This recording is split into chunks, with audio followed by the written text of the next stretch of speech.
आपने जो भी कहना है कटहरे में आकर कहें।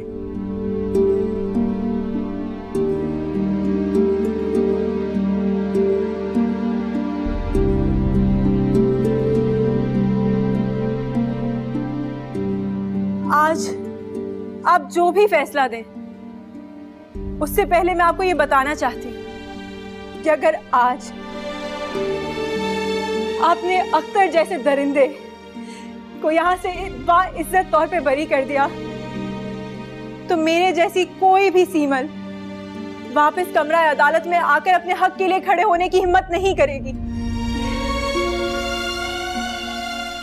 मेरी और मेरी बहन की जिंदगी बर्बाद कर दी इस शख्स ने। मैं ज़हनी दबाव का शिकार हो गई थी, मगर मैं आज आपको ये बताना चाहती हूँ कि जब भी कोई लड़की इस सिचुएशन से गुजरती है तो क्या कर पे गुजरता है, उस पे उसके साथ क्या गुजरती है मैं शायद बयान ना कर सकूं। कि जब उसको कोई गंदी नजरों से देखता है, कोई गंदे तरीके से छूने की कोशिश करता है, और उसके बाद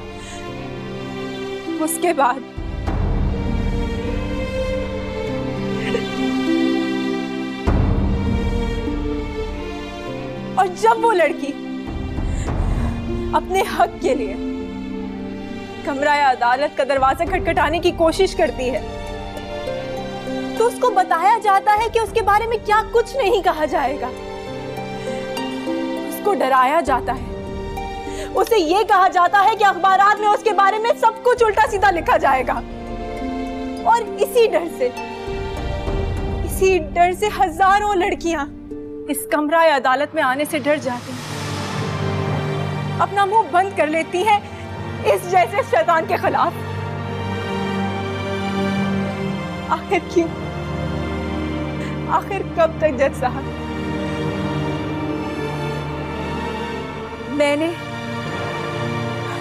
मैंने यहाँ तक के सफर में बहुत कुछ खोया है। अगर आज आपने इस शख्स को रिहा कर दिया, तो न जाने मुझ जैसी कितनी ही सीमल हिम्मत हार बैठेंगी। मिस सिमल, आप इस किस्म की जज्बाती तकरीरें करके अदालत की आंखों में धूल झोंकने की कोशिश कर रही हैं। मैं कहना नहीं चाहता, लेकिन हकीकत ये है कि आपने मेरे मौक्किल से पैसे मांगे और उन्होंने जब देने से इनकार किया तो आपने ये झूठा मनगढ़ंत जज्बाती ड्रामा रचाया। लेकिन याद रखिए कि अदालत जज्बात नहीं, सबूत मांगती है। सबूत मैं आपको देती हूँ जज साहब।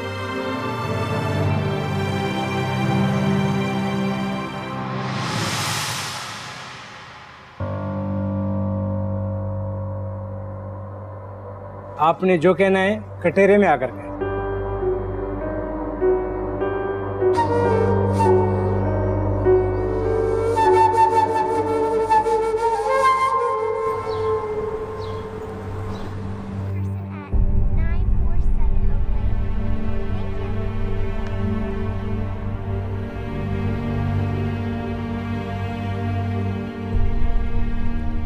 गई तो बड़ी खुशी खुशी थी, फिर क्या हो गया? मुंह क्यों फूल गया तुम्हारा? अम्मा, अफरीन ने ये सब ना हमारी मोहब्बत या हमदर्दी में नहीं किया है, उसने ये सब कुछ अपने लिए किया है। अच्छा, तो तुम्हारी शादी से उसका क्या फायदा होना है भला? अम्मा, उसे इस बात का डर था कि कहीं मैं उबैद से शादी ना कर लूं, तभी वो मेरी शादी जल्द से जल्द करवा देना चाहती है। अच्छा, तभी तो मैं कहूँ कि आखिर रातों रात उसने ऐसा क्या सोचा कि तुम्हें मकान देने पे राजी हो गई? आपको लगा होगा कि वो बदल गई है ना? अच्छा, तुम्हारा तो इसमें भला है ना, बस तुम खुश हो जाओ। अम्मा, लेकिन मुझे ना अभी तक उबैद वाली बात पे बहुत गुस्सा है। वैसे उबैद को इनकार करके तुमने अच्छा नहीं किया।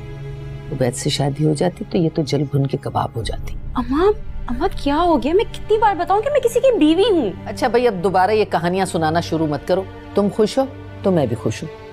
काशिफ को बताया? नहीं, उसे नहीं बताया, अभी फोन करती हूँ, बताती हूँ उसे।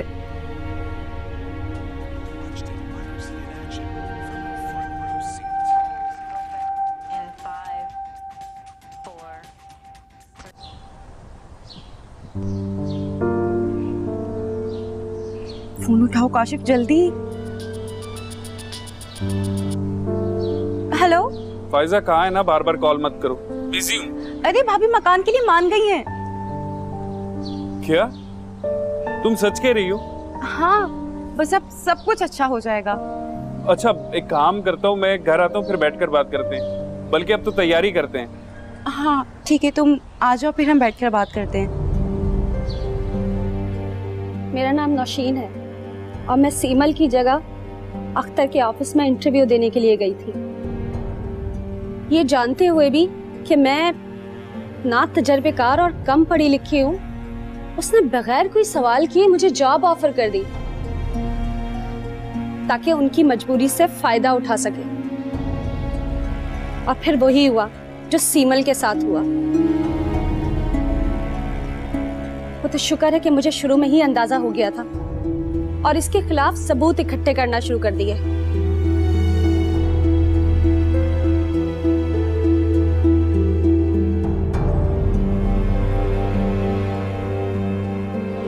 इसमें मेरे और अख्तर की तमाम बातें हैं जो इसने मुझसे कही। इसमें अख्तर के खिलाफ वो सारे शवाहिद हैं जो वो लड़कियों को ट्रैप करने के लिए करता है। और किस्सा सिर्फ यही खत्म नहीं हुआ, इसने कई बार अपने ऑफिस में मुझसे बदतमीजी करने की भी कोशिश की। वो तो शुक्र है कि वहां के मैनेजर और स्टाफ आ गए और इसकी कोशिश नाकाम हो गई। और इस बात के गवाह मैनेजर साहब भी यहाँ कोर्ट में मौजूद हैं।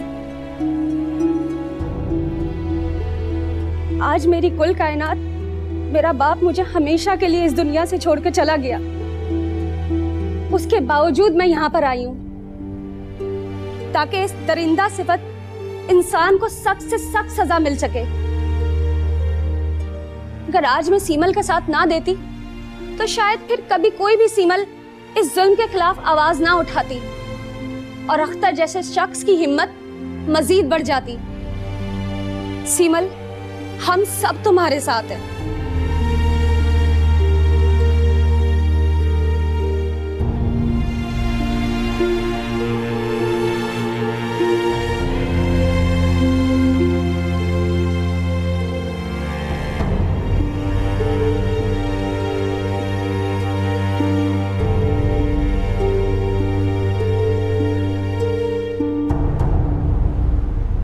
अब्बा चले गए, अब मैं क्या करूंगी उनके बगैर। नौशीन, तुम सब्र से काम लो। आज तुमने बहुत हिम्मत का काम करके दिखाया है, अब तुम हिम्मत हार रही हो। नौशीन, मुझे ये समझ नहीं आ रहा कि मैं तुम्हारा शुक्रिया अदा करूं या फिर तुमसे अफसोस करूं। मगर तुम्हारा दर्द समझ सकती हूँ। मैंने भी अपनी अम्मी पापा को खोया है और ये जानती हूँ कि तसल्ली जैसे अल्फाज में मायने लगते हैं। क्या आपको इंसाफ मिला? आपने अंकल को ब्लैकमेल किया, ऐसा है क्या? एक सेकंड। सीमल, आप गाड़ी में बैठ के मैं आता हूँ। प्लीज सही। देखिए, आपको जो भी सवाल करना है मुझसे। फैसला हुआ है? फैसला तो अभी कुछ नहीं हुआ, हमने अदालत को सबूत फराहम कर दिए हैं। अब जो भी फैसला करेगी वो अदालत करेगी और मुझे उम्मीद है इंशाअल्लाह ताला इंसाफ सीमल को मिलेगा, क्योंकि इंसाफ का तकाजा यही। Anyways, thank you very much. Thanks a lot. Thank you.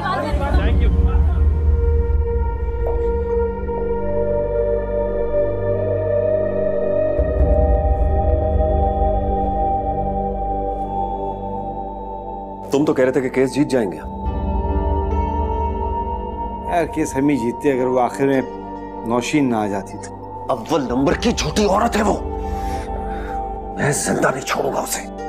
मैंने तुम्हें पहले ही समझाया था, मोहतात रहना। अरे यार, मैं तो मोहतात ही था और मैंने तो किया भी कुछ नहीं उसके साथ। सबूत है उसके पास। यही तो बात है, सबूत है उसके पास। इसी प्लानिंग से आई थी वो ऑफिस में और मैं चुपचाप बेवकूफ बनता रहा। लेकिन अब तुम्हारे लिए बहुत मुश्किल हो गई है। आमिर, तुम्हें कुछ ना कुछ करना पड़ेगा। We have to win this case. जज से बात करो, पैसे जितने मांगता है दे दो उसे। हमने ये केस जीतना है। अख्तर, ये जजेस ऐसे नहीं बिकते। आमिर, यहां सब कुछ बिकता है, सब कुछ। हर किसी की कोई ना कोई कीमत जरूर है। तुम बात करके तो देखो। आई एम सॉरी यार, मैं कुछ नहीं कर सकता। तो फिर उठो और दफा हो जाओ। नहीं चाहिए मुझे तुम्हारी हेल्प, खुद कर लूंगा मैं सब कुछ। जाओ।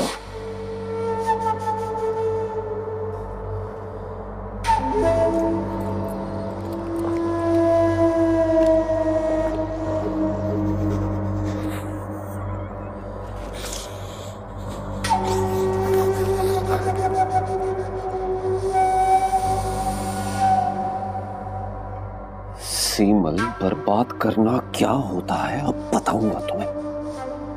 और नौशीन, तुम्हारी तो जान ले लूंगा मैं। किसी को नहीं छोड़ूंगा, किसी को नहीं छोड़ूंगा मैं।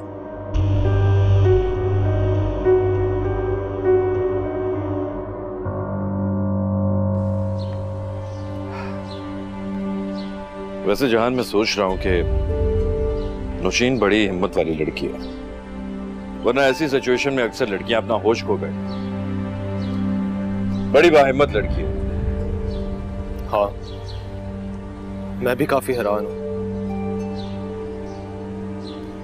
बस अल्लाह उसके वालिद की मग़फ़िरत फरमाए। आमीन सुम्मा आमीन। वैसे बात, तुम्हें क्या लगता है, क्या फैसला होगा अदालत का? क्या फैसला होना है? फैसला सिमल के हक में होगा और वो शैतान अपने अंजाम को पहुंचेगा इंशाल्लाह। इंशाल्लाह।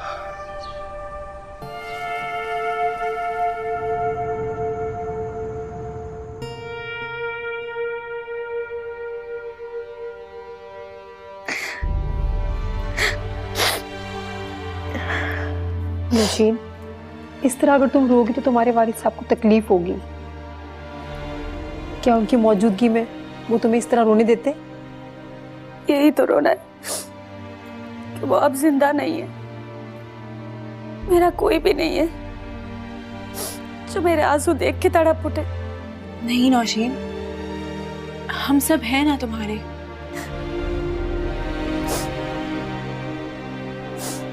मैं एक बात कहूँ निदा? हाँ बोलो। कहीं ऐसा तो नहीं है कि अख्तर के खिलाफ प्लानिंग करने की वजह से अल्लाह ताला ने मुझसे नाराज होकर मेरे बाबा को ही अपने पास बुला लिया? तुम पागल हो गई हो क्या? अख्तर जैसे घटिया इंसान के साथ यही सब कुछ होना चाहिए था, और तुमने कुछ भी गलत नहीं किया। अगर तुम्हारी जगह कोई और लड़की उसके ऑफिस जाती तो उसके साथ भी यही करता। तुमने तो सिर्फ उसको बेनकाब किया है, तुमने तो एक नेकी का काम किया है। और जहां तक तुम्हारे वालिद की बात है तो तुमने उनके इलाज के लिए हर मुमकिन कोशिश की है, लेकिन उनका वक्त करीब था। और तुम्हें पता है मौत का वक्त तो मुतय्यन ही होता है। मगर निदा, तुम जानती हो कि मैंने झूठ बोला है। उस दिन अख्तर ने तुम्हें अपने घर बुला के तुम्हारे साथ जबरदस्ती करने की कोशिश की थी, लेकिन तुम्हारे पास इसका कोई सबूत नहीं था। और ऑफिस में तुमने ये सब कुछ करके उसकी असलियत सामने लाई हो, और ये सब कुछ इसी तरह मुमकिन था। इसलिए तुम फजूल के पछतावे में ना पड़ो। निदा, नौशीन इस वक्त सदमे में है, इसीलिए इस तरह की बातें कर रही है। नौशीन, तुम चलो ऊपर कमरे में जाके थोड़ी देर आराम कर लो। हाँ सिमल, इसको ले जाओ, थोड़ा रेस्ट करेगी तो बेहतर फील करेगी। मुझे सुकून नहीं मिल रहा है। मुझे ऐसा लगता है जैसे बाबा की मौत की जिम्मेदार सिर्फ मैं हूं।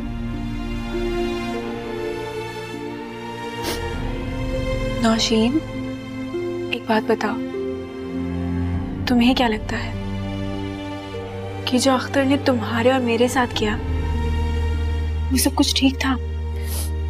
नहीं, उसने बहुत बड़ा जुल्म किया है। तो बस फिर तुम मुतमईन हो जाओ, तुमने जो कुछ भी किया वो बिल्कुल ठीक था। चलो।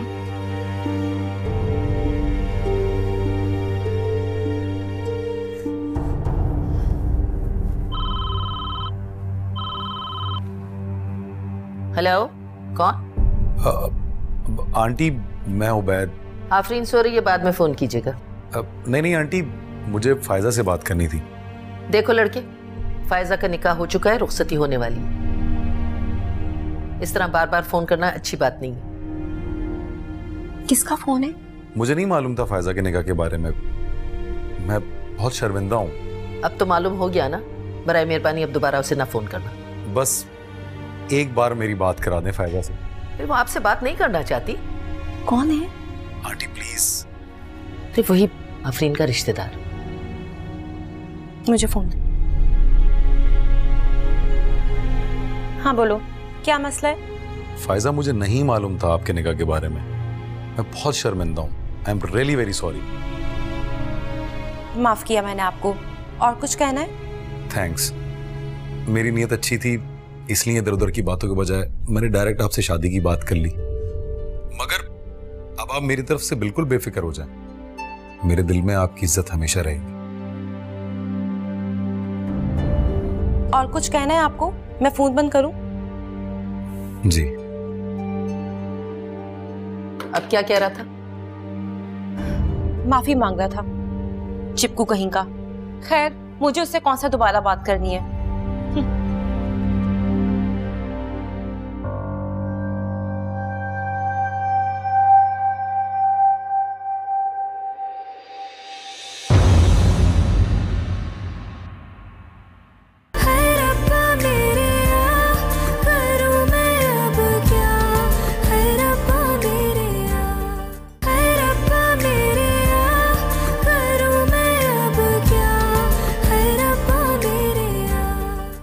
कल जो कुछ भी कोर्ट में हुआ उसका रिएक्शन तो आना ही था। मैं जान से मार दूंगी अख्तर को। नहीं सिमल, अब इसको सबक सिखाना होगा। प्लीज जान, आपको मेरी कसम। सिमल मैं आपके साथ, और अगर आप चाहें तो मैं हमेशा